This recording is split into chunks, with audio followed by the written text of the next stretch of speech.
ওয়ালকিটি পিডির পক্ষ থেকে সবাইকে স্বাগতম জানাচ্ছি। বন্ধুরা কেমন আছেন? আজকে সবাই ভালো আছেন। বাংলাদেশের রেলওয়েতে যে সহকারী স্টেশন মাস্টার পদে যে নিয়োগটা হয়েছে সেটার প্রবেশপত্র ডাউনলোড, তারপরে কোন কোন বিষয়ের উপর পরীক্ষা হবে, কোথায় কোথায় সিট বন্টন হয়েছে, আমি ডিটেলস কিন্তু এটার ভিতরে আলোচনা করব। এটা সে কাঙ্ক্ষিত নিয়োগ, যেটি আপনারা অবশ্যই চাইলে দেখে নিতে পারেন। এরপরে যে যে বিষয়ের উপর পরীক্ষাগুলো হবে সেগুলো কিন্তু এখানে দেয়া আছে। ওকে, এছাড়াও দেখুন, আপনি যদি এই পুরো বিষয়টা মানে পরীক্ষার যে আসন বিন্যাস সেটা যদি আপনারা নামাতে চান, সেক্ষেত্রে এখান থেকে পিডিএফটা ডাউনলোড করে নিতে পারেন। এটা পিডিএফ ডাউনলোড করাটাই বেটার, বিকজ এটা অনেক বড় সড়ো মাপের একটা এখানে প্রত্যেকটা বিভাগীয় জেলা শহরে কিন্তু হবে। তো কোন বিভাগে কোথায় কোথায় কোথায় সিট পড়ছে, কোন কোন রোল অনুযায়ী, সেটা এখানে আলোচনা করা আছে, আপনারা সেটা দেখে নেবেন। আর এখানে আরেকটি বিষয় হলো প্রবেশপত্র ডাউনলোড করবেন যেভাবে, সেটা কিন্তু এখানে দেওয়া আছে। এখানে ক্লিক করলে আপনার প্রবেশপত্র ডাউনলোড করে নিতে পারবেন। এবার কিন্তু এই এখানে ইন টোটাল 3,40,531 জন শিক্ষার্থী এক কথা কম্পিটিশন করবে। লোক নিবে তো মনে হয় 500 সামথিং। তো এখানে দেখেন ময়মনসিংহ আছে কতজন, 27,000 সামথিং, রাজশাহীতে 39,000 সামথিং, বরিশালে 23,000 সামথিং, সিলেটে 10,000 সামথিং, খুলনায় 48,000 সামথিং, চট্টগ্রামে 56,000, রংপুরে 52,000, বগুড়াতে 20,000। সবচেয়ে বেশি পরিমাণ যেটা দেখতেছি যে আপনার চট্টগ্রামে আছে 56,000 সামথিং। এখানে আমি একটা মনে হয় একটু মিস করছি, সেটা হলো ঢাকা বিভাগেরটা দেই নাই। যাই হোক, আপনারা পিডিএফ নামালে এখান থেকে সবই পাবেন আর কি, কোথায় গেছে ঢাকা বিভাগে কয়টা হবে। যেখানে দেখেন নিচে নামলে দেখতে পারবেন যে ঢাকাতে 18টা কেন্দ্র আছে। 18টা কেন্দ্রে 662,229 জন এখানে পরীক্ষার্থী কম্পিটিশন করবে আর কি। এখানে সব কিছু বর্ণনা করা আছে বন্ধুরা।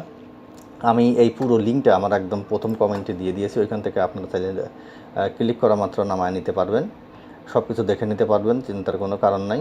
আর এখানে যদি প্রবেশপত্র ডাউনলোড করতে কোনো প্রকৃতির প্রবলেম হয়, সেক্ষেত্রে একটা কথা বলতেই হবে, সেটা হলো বন্ধুরা, এটা যেহেতু বুঝতেছেন এখানে আসলে খুব কম্পিটিশন চলবে, খুব ওই গভর্নমেন্টের লিঙ্ক হয়তো বা একটু ডিস্টার্ব করতে পারে। সেক্ষেত্রে আপনারা ফজরের নামাজ পইরা একদম সকাল সকাল ট্রাই করবেন, দেখবেন যে এটা একদম স্মুথলি নামাতে পারবেন আপনার হাতে থাকা মোবাইল ফোন দিয়েই।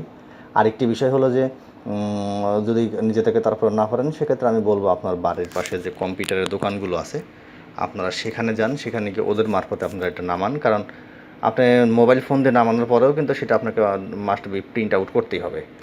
তো যেহেতু প্রিন্ট আউট করতেই হবে, সো দ্যাট আপনি কোনো না কোনো কম্পিউটারের দোকানে গিয়ে যদি সেটা নামান, আমার মনে হয় এটাই সবচেয়ে বেটার।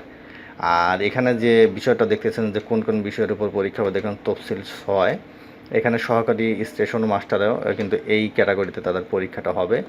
মোট নম্বর হবে হচ্ছে 70, আর মৌখিক পরীক্ষা নেবে হচ্ছে 30। ইন টোটাল এই 100 মার্কের আপনার পরীক্ষা। এখানে লিখিত পরীক্ষা হবে বাংলায় 20 মার্ক, ইংরেজিতে 20 মার্ক, গণিতে 15, সাধারণ জ্ঞানে 15। তো আমার মনে হয় আপনারা অবশ্যই স্টাডি করছেন। তো যতটুকু স্টাডি করছেন সেগুলো আবার একটু চোখ বোলাতে থাকেন, যাতে আপনার কোনো বিষয়ের উপরে কোনো খারাপ না হয়। সর্বনিম্ন পাস কিন্তু 50%, বাট আপনার মাথায় রাখতে হবে যত মানে কম মার্ক নষ্ট হয় ততই বেটার। বিকজ আপনি যদি একটা ভুল করেন, সেক্ষেত্রে কিন্তু 0.5 মার্ক কিন্তু কাটা যাবে। এই বিষয়টা মাথায় রাখবেন। এখানে কিন্তু আপনাদেরকে 70টি প্রশ্ন দেওয়া হবে, পূর্ণমান 70, একটা করে ভুল করলে এক কথা 50 আর কি মার্ক কাটা যাবে। সময় 1 ঘন্টা 30 মিনিট। বিষয়গুলো মাথায় রাখবেন, এটা সম্পূর্ণরূপে পড়লে আপনারা সব বুঝতে পারবেন ইনশাল্লাহ, কোনো সমস্যা হবে না। সবাই ভালো থাকবেন, সবাইকে অসংখ্য ধন্যবাদ।